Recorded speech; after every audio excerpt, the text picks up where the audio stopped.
கிறிஸ்துவுக்குள் பிரியமானவர்களே, இந்த காலை தியானத்திற்காக ஆண்டவர் கொடுத்த வசனம் என்னவென்றால், நான் உன்னை தாயின் வயிற்றில் உருவாக்கும் முன்னே உன்னை அறிந்தேன். நீ கர்ப்பத்திலிருந்து வெளிப்படும் முன்னே நான் உன்னை பரிசுத்தம் பண்ணி உன்னை ஜாதிகளுக்கு தீர்க்கதரிசியாக கட்டளையிட்டேன் என்று சொன்னார்.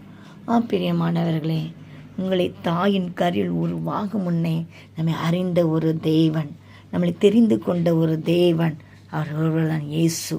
நீங்கள் நினைக்கலாம், என் லைஃப் என்ன ஆச்சோ, என் லைஃப் எந்த ஒரு காரியத்துக்குமே பிரயோஜனம் இல்லையே, என் வாழ்க்கையில் ஒரு முன்னேற்றம் இல்லையே, என் வாழ்க்கை ஒரு வேஸ்ட்டாக காணப்படுமேன்னு நீங்கள் நினைக்கலாம். இல்லை பிரியமானவர்களே, உங்கள் தாயில் கருவில் நீங்கள் உருவாகும் முன்பாகவே இயேசு உங்களுக்காக ஒரு பிளானை வைத்திருக்கிறார், ஒரு பெரிய திட்டத்தை வைத்திருக்கிறார். அதை நீங்கள் அறிந்து கொள்ள வேண்டும். நீங்கள் அறிந்து கொள்ளுகிற பட்சத்தில் அந்த பாதையில் நீங்கள் செல்லும் பொழுது கட்டாயமாக அந்த திட்டம் உங்களுடைய வாழ்க்கையில் நிறைவேறும். கட்டாயமாக அநேக ஜாதிகளுக்கு ஆண்டவர் உங்களை ஆசீர்வாதமாக